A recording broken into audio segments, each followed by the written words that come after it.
Doctor Who Christmas Special, The Hidden Secrets You Missed During Twice Upon a Time. Peter Capaldi bade a fond farewell to Doctor Who on Christmas Day, but here's all of the Easter eggs you might not have seen during Twice Upon a Time. It might not be a great surprise to all that Clara Oswald, played by Jenna Coleman, returned this evening, considering that a beloved companion didn't actually die, for good, on screen.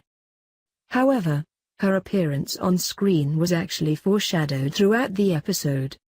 At various points, Clara's theme could be heard very subtly playing alongside the action.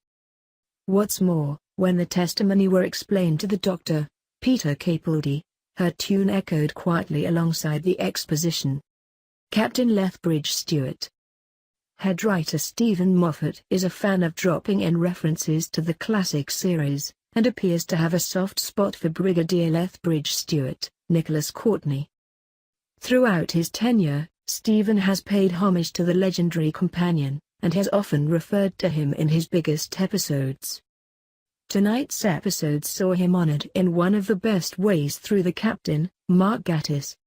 Fans were positively stunned when the character announced he was the Brigadier's grandfather. But the clues were there all along, as he explained having a little boy at home, as well as his seemingly pacifist nature which almost had him killed in the first place. The first Doctor's TARDIS has been seen before. But not where you think.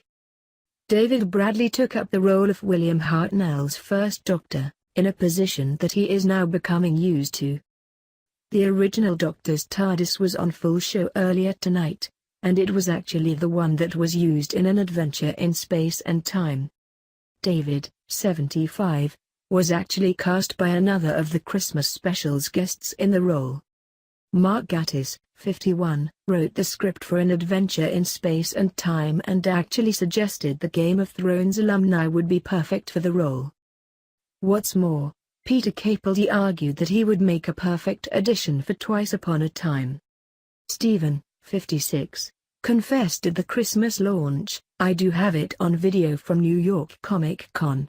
Someone asked me which Doctor I would like to come back to meet Peter Capaldi, and I said actually the most interesting possible combination would be William Hartnell. But that's quite difficult because having died in 1975, he never returned my texts." At which point Peter turned to me and said, "We could just get David Bradley?" And we did.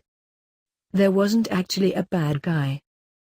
Doctor Who is probably best known for its bad guys, with the Daleks and Cybermen regularly facing off against the Gallifreyan hero. However bad the testimony may have seemed, stealing dead people's memories, they couldn't actually be called a foe. Steven explained this, saying the whole nature of the episode was filled with enough jeopardy anyway. It was a hard one to write, because if you think about it, all four characters were dead in the beginning. They started the show dead. It's hard to create jeopardy when they're already dead, and two of them are suicidal as well. That's awesomely hard. Doctor Who is expected to return to BBC One next year.